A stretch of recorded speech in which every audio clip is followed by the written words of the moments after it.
किसी एक राज्य के दायरे में सिमटी रहने वाली व्यवस्था नहीं रह गई है। अब अपराध इंटरस्टेट और इंटरनेशनल हो रहे हैं।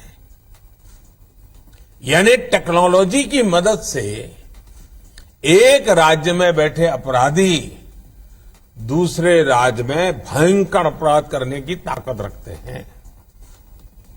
देश की सीमा से बाहर बैठे अपराधी भी टेक्नोलॉजी का जमकर गलत इस्तेमाल कर रहे हैं। इसलिए हर राज्य की एजेंसियों का आपस में तालमेल,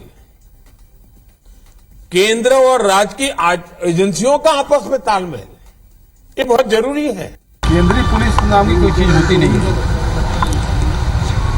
कानून व्यवस्था है वो राज्य सरकार का विषय है। केंद्र के पास जो पैरामिलिट्री फोर्स है और उसको डिप्लॉय हर राज्य में करती है जहां आवश्यकता होती है। लेकिन अभी आप लोगों ने देखा होगा बिना राज्य सरकार के सहमति के पैरामिलिट्री फोर्स लेकर सेंट्रल एजेंसियां कहीं भी जा रही है और उन राज्यों में जहां विपक्ष सत्ता में है और सेंट्रल एजेंसियों के दुरुपयोग के साथ साथ पैरामिलिट्री फोर्स का भी दुरुपयोग हो रहा है। और यदि सीआरपीसी और आईपीसी की धाराओं में यदि कोई परिवर्तन होता है तो क्या क्या परिवर्तन होता है देखने के बाद ही कोई कमेंट किया जा सकता है। अब कानून व्यवस्था नक्सलवाद के हर फॉर्म को हमने पराजित करना पड़ेगा।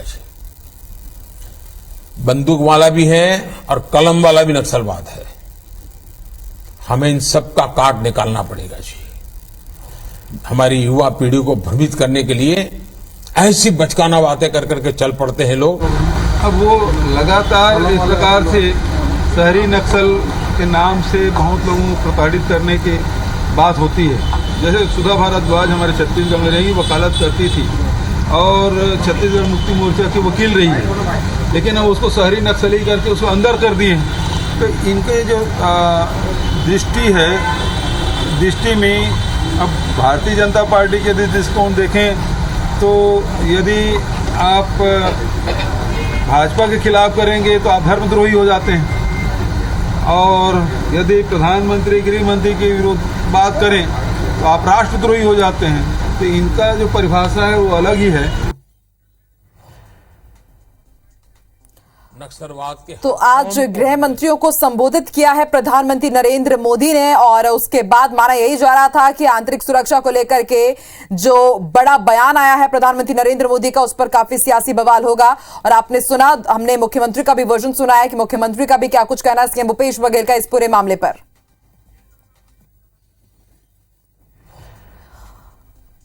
बीजेपी नेता विजय शर्मा जी हमारे साथ जुड़ गए हैं। विजय जी, बहुत बहुत स्वागत है।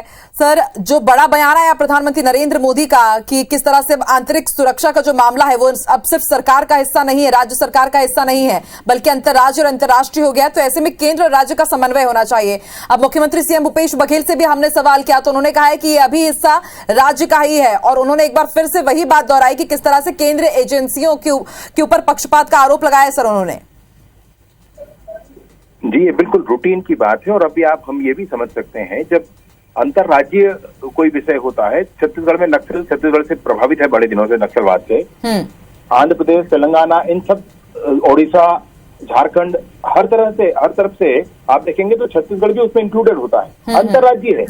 अब राज्य की पुलिस राज्य तक है और उसके बाद आप देखेंगे तो दूसरे राज्य की पुलिस यहाँ अपराध करके आदमी दूसरी तरफ चला जाएगा तो वो पकड़ा नहीं जाता है।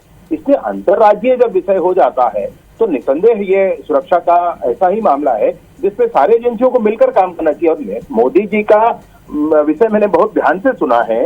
उन्होंने ये नहीं कहा कि राज्य का काम नहीं है, उन्होंने ये कहा कि समन्वय का काम है। समन्वय में क्या दिक्कत है भाई?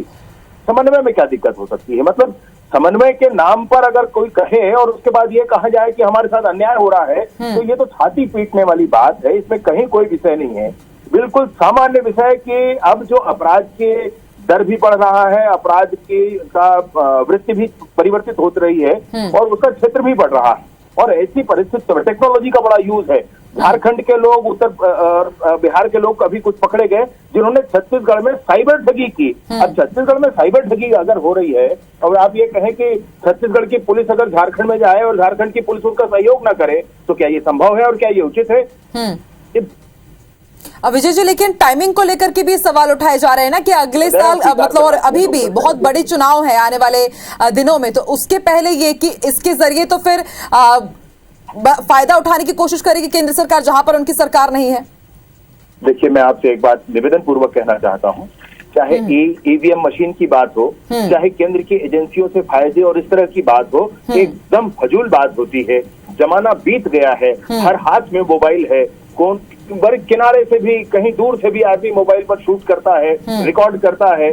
सीसीटीवी कैमरे हमने खुद आग्रह करके अभी दंतेवाड़ा वगैरह के चुनाव में लगवाए, सीसीटीवी कैमरे बूथ पर लगाए जाते हैं। ठीक है विजय जी, इसका उत्तर मैं अमरजीत चावला जी से ले लेती हूँ, वो भी हमारे साथ जुड़े हुए हैं, कांग्रेस महामंत्री। अमरजीत जी, आपका भी बहुत बहुत स्वागत है। सर, आपने विजय जी को भी सुना, प्रधानमंत्री नरेंद्र मोदी का बयान भी मुझे लगता है कि आपने सुना ही होगा और मुख्यमंत्री का बयान भी आपने सुना है, क्या आपकी क्या प्रतिक्रिया सर? देखिए, मेरा ये कहने का मतलब ये है कि सबसे बड़ी चीज होती है विश्वास। अगर केंद्र सरकार सारे कार्य ऐसा करती जिसमें राज्य सरकारों का विश्वास उनके ऊपर पूरा रहता, तो ये सब नौबत ही नहीं आती। अभी ये कि माननीय प्रधानमंत्री जी ने कुछ कहा, उनका स्वागत है। देश प्रेम सबसे पहले है, देश की सुरक्षा सबसे पहले। पर आपको एक वृक्ष होता है, उसकी बहुत सारी शाखाएं होती है, उसमें बहुत सारे फूल होते हैं, पर वृक्ष को कभी अपनी शाखाओं, अपनी टहनियों और अपने फूलों से कॉम्पिटिशन नहीं होता, इनसिक्योरिटी भी नहीं होती। वो पूरे एक वृक्ष, पूरा वृक्ष जो है उस फूलों के साथ ही सुशोभित होता है। तो मेरा ये कहने का मतलब है कि आज स्थिति ये है कि बहुत सारे प्रदेशों में, अधिकांश प्रदेशों में भारतीय जनता पार्टी की सरकार है। उन प्रदेशों में हमको ऐसी कोई कार्रवाई केंद्रीय एजेंसियों की देखने को नहीं मिलती जो कांग्रेस शासित प्रदेशों में देखने को मिल रही है। तो ये हमारे द्वारा उनकी नीयत पे इसीलिए डाउट्स होते हैं। हम ये कहते हैं कि आप कई प्रदेशों में पैरामिलिट्री फोर्स के साथ ईडी को लेकर घुस गए, आपने राज्यों के मुख्यमंत्रियों को विश्वास पर नहीं लिया, आपकी कार्यवाही जो है वो विरोधाभास भी रहती है और दुर्भावनापूर्वक भी दिखती है। इसलिए हमको ये डाउट्स होते हैं कि आने वाले चुनावों को देखकर आज राहुल गांधी की पदयात्रा से जो विचलित हो गई है, तो क्या उससे डर कर इस तरह का कोई षड्यंत्र करने का प्रयास तो मोदी सरकार नहीं कर रही है कि राज्य सरकारों के ऊपर उनका कंट्रोल है। इसलिए हमको अविश्वास की बात आती। देखिए, अगर न्याय की बात होगी, कानून की बात होगी, तो राज्य सरकार का विशेषाधिकार है। राज्य सरकार की पुलिस पर्याप्त है और छत्तीसगढ़ की पुलिस पर्याप्त है, बहुत अच्छा काम कर रही है और करेगी। हम भी देश प्रेमी हैं, हम भी चाहते हैं कि न्याय हो, संविधान का पालन हो और सबको न्याय मिले, पर विश्वास जरूरी है। तो उनकी बातों से विश्वास नहीं कर पाते क्योंकि उनकी हरकतें और केंद्रीय जांच एजेंसियों के द्वारा पिछले कुछ समय से जो कांग्रेस शासित प्रदेशों में जो कार्रवाइयां हो रही है, सरकार रहती है, क्योंकि हमने बंगाल में भी देखा है, ममता बनर्जी भी लगातार इसी तरह का सवाल उठाती है कि जब आप कहीं पर कार्रवाई करने जा रहे हैं तो वहां की सरकार को, वहां के पुलिस प्रशासन को पहले से आप क्यों नहीं बता देते? बंगाल में कितनी हत्याएं हुई हैं भाजपा कार्यकर्ताओं की, आपको ध्यान में होगा। कितनी हिंसा हुई है वहां पर, यह भी ध्यान में होगा।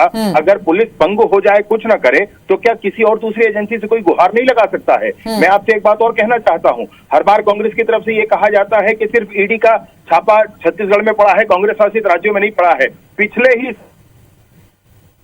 ईडी का छापा मध्य प्रदेश में स्थानों पर पड़ा है, ईडी का ही छापा है भाई, वो कोई दूसरी एजेंसी नहीं है। भाजपा की सरकार वहां पे है, लेकिन ईडी का छापा वो रूटीन के काम है और वो होने चाहिए, उसमें कोई संशय नहीं होना चाहिए। मैं आपसे यही कहना चाहता हूं कि इन्वेस्टिगेशन एजेंसीज का स्टैंडर्ड है ना, आप सीबीआई पे जाते हैं, एनआईए के लिए जाते हैं, ये स्टैंडर्ड वाले एजेंसीज हैं, ये तो बहुत सारे प्रदेशों में काम करती हैं। आखिर इस तरह के काम की आवश्यकता होती ही है, समन्वय की आवश्यकता होती ही है। मोदी जी पर विश्वास न करने का कारण अगर ईडी है तो दाल में कुछ काला है, मन में कुछ खोट है, इसलिए ईडी को लेकर के मोदी जी की गणना न की जाए। मोदी जी के विषय में आप विश्वास रखें। चुनाव दंतेवाड़ा में हमने आपको बता रहा हूँ कि हमने खुद बूथों पर सीसीटीवी कैमरा लगाने की मांग की और सीसीटीवी कैमरा लगाया गया। चुनाव में ऐसे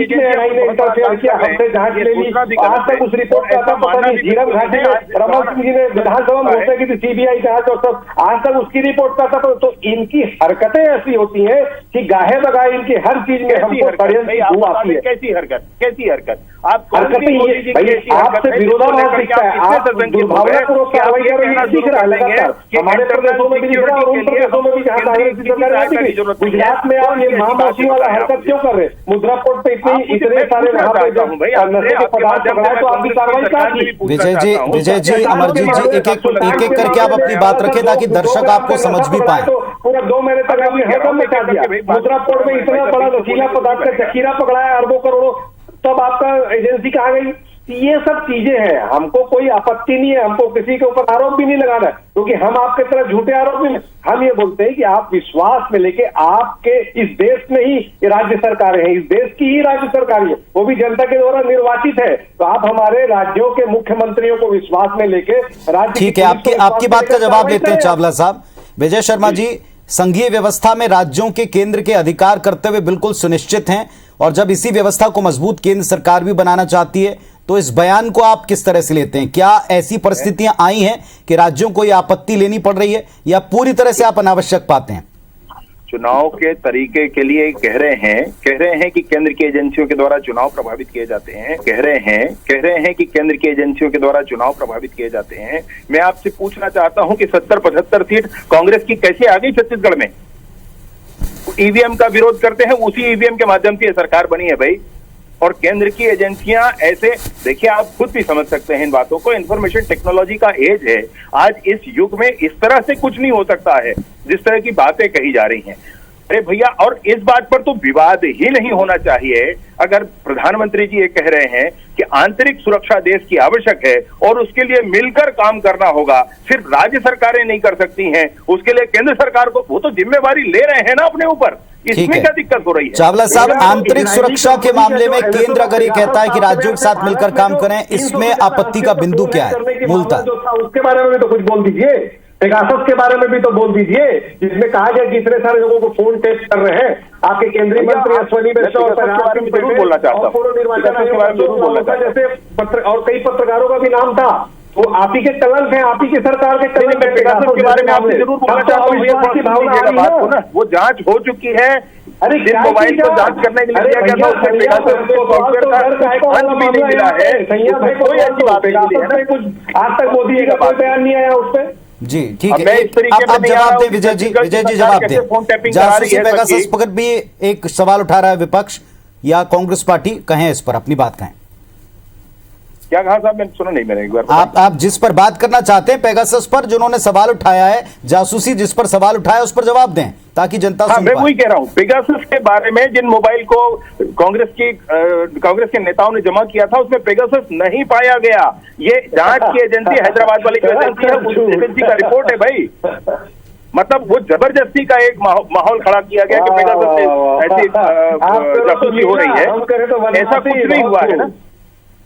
चलिए, दोनों पक्षों में एक सिंपल सी बात, अंतिम बात चावला साहब, इस पूरे मामले पर बयान केवल सियासी तौर पर हैं या जो समन्वय स्थापित करने की कोशिश केंद्र की, इसमें आपको कोई चाल नजर आती है, सीधा कोई एक तर्क जो जनता को समझ में आए? देखिए, हमारा ये कहना है कि देश आपका भी उतना है जितना हमारा भी। अगर नीयत साफ हो, देश की सुरक्षा का मामला हो, तो निश्चित तौर पे बड़े भाई छोटे भाई को मिलकर काम करना चाहिए। पर बड़े भाई की पहल अगर बेईमानी पूर्वक, षड्यंत्र पूर्वक दिखती है, तो छोटा भाई को भी भैया अपना घर तो चलाना है ना, उसकी तैयारी तो उसको करनी पड़ेगी ना। तो यहाँ बड़े भाई एक छोटा विषय समझ दें आप। अरे आज तो मोदी जी ने एक बयान दिया है भाई, उसमें कैसे आपको ये लग गया कि ऐसा कुछ हो रहा है और हमारे साथ अन्याय हो रहा है, और उसमें क्यों लगा चावला साहब ऐसा कैसे लग गया? आज तो मोदी जी ने एक बयान दिया है भैया, एक बयान दिया है कि भाई ऐसा मिलकर करना है हमको। अब अचानक हमको ये लगने लगा कि हमारे साथ अन्याय हो गया, हमारे साथ हमारे हम ऐसा कुछ करते ही नहीं, तो हमको डर किसी बात का नहीं है। पर बात क्या होता है, अभी हुआ क्या है जिसमें आप डर गए की बात हो चाहे दो, अभी क्या हो गया जिसमें आप डर गए? चलिए, आंतरिक सुरक्षा को लेकर एक अपील, एक बयान सामने आया और उस पर आप दोनों पक्षों को वक्त मिला, मौका मिला, आपने अपनी बात रखी, जनता के ऊपर छोड़ते हैं कितनी सियासत, कितनी वाजिब चिंता। बहुत शुक्रिया आप दोनों का अपनी बात रखी।